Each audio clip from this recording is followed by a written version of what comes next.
Kesimpulan dan refleksi pemikiran Ki Hajar Dewantara, Modul 1.1, Koneksi Antar Materi, oleh Agnes Irene Panjaitan, SMK Negeri 3 Sibolga, calon guru penggerak Angkatan 9. Filosofi pendidikan Ki Hajar Dewantara berisi tentang asas pendidikan, dasar-dasar pendidikan yang menuntun, hubungan kodrat alam dan kodrat zaman terhadap pendidikan, dan pentingnya pendidikan budi pekerti bagi anak. Tujuan pendidikan menurut Ki Hajar Dewantara adalah memberikan tuntunan terhadap kekuatan kodrat yang dimiliki anak agar ia mampu mencapai keselamatan dan kebahagiaan yang setinggi-tingginya baik sebagai manusia maupun sebagai masyarakat. Pendidikan bertujuan menuntun anak untuk menebalkan garis samar-samar agar dapat memperbaiki lakunya untuk menjadi manusia seutuhnya. Pendidikan berhubungan dengan kodrat alam dan kodrat zaman. Pendidikan perspektif global menurut Ki Hajar Dewantara mengingatkan bahwa pengaruh luar harus disaring dengan tetap mengutamakan kearifan lokal, sosial, budaya Indonesia. Budi pekerti merupakan perpaduan antara gerak, pikiran, perasaan, dan kehendak sehingga menimbulkan tenaga. Keluarga merupakan tempat terbaik melatih pendidikan sosial dan karakter seorang anak.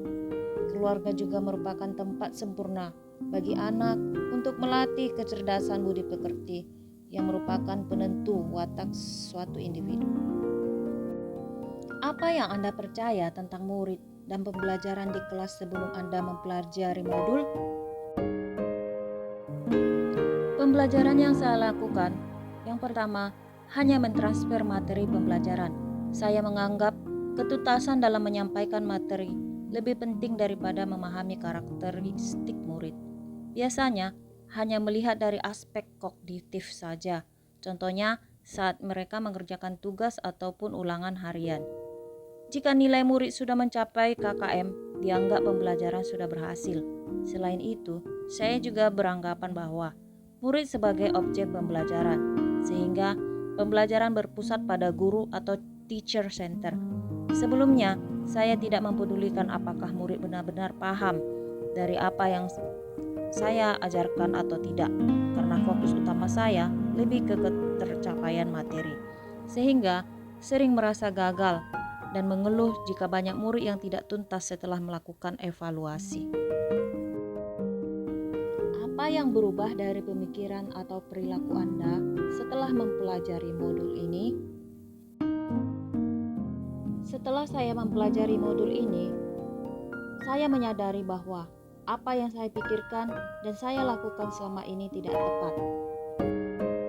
Seharusnya saya melakukan proses pembelajaran secara menyeluruh, bukan hanya aspek kognitif saja, namun juga aspek afektif, psikomotor, spiritual, sosial, dan budaya. Bukan sebagai objek pembelajaran, melainkan murid sebagai subjek pembelajaran. Artinya, murid memiliki kebebasan berekspresi, mengemukakan pendapat, dan berkreasi sesuai dengan metode dan model pembelajaran. Guru seharusnya sebagai fasilitator dalam proses pembelajaran. Guru pun harus ikhlas, penuh kesabaran, dengan segala ketulusan hati, agar terwujud pembelajaran yang menyenangkan dan berpusat pada murid. Selain itu, saya juga harus mempelajari karakteristik murid, karena setiap anak dilahirkan unik dengan kelebihan dan kekurangannya masing-masing. Saya harus menghargai setiap karakter murid dan memberikan kesempatan murid untuk tumbuh sesuai dengan kodratnya. Apa yang dapat segera Anda terapkan lebih baik agar kelas Anda mencerminkan pemikiran Ki Hajar Dewantara? Yang dapat segera saya terapkan adalah merancang pembelajaran yang interaktif dan menyenangkan dengan melibatkan murid sesuai metode student center. Selanjutnya, saya akan menerapkan pembelajaran abad 21, yaitu berpikir kritis, kreatif, komunikatif, dan kolaboratif. Pembelajaran tidak lagi menuntut, tetapi menuntun, karena tugas guru adalah memberi tuntunan atau arahan yang baik kepada murid, berusaha menjadi teladan bagi murid baik dalam perkataan maupun perbuatan, mengenali karakter dan latar belakang murid dengan menjalin komunikasi yang baik. Demikian yang bisa saya sampaikan. Semoga sajian ini menginspirasi Bapak Ibu guru pejuang pendidikan. Salam bahagia Bapak Ibu guru penggerak, guru bergerak, Indonesia maju.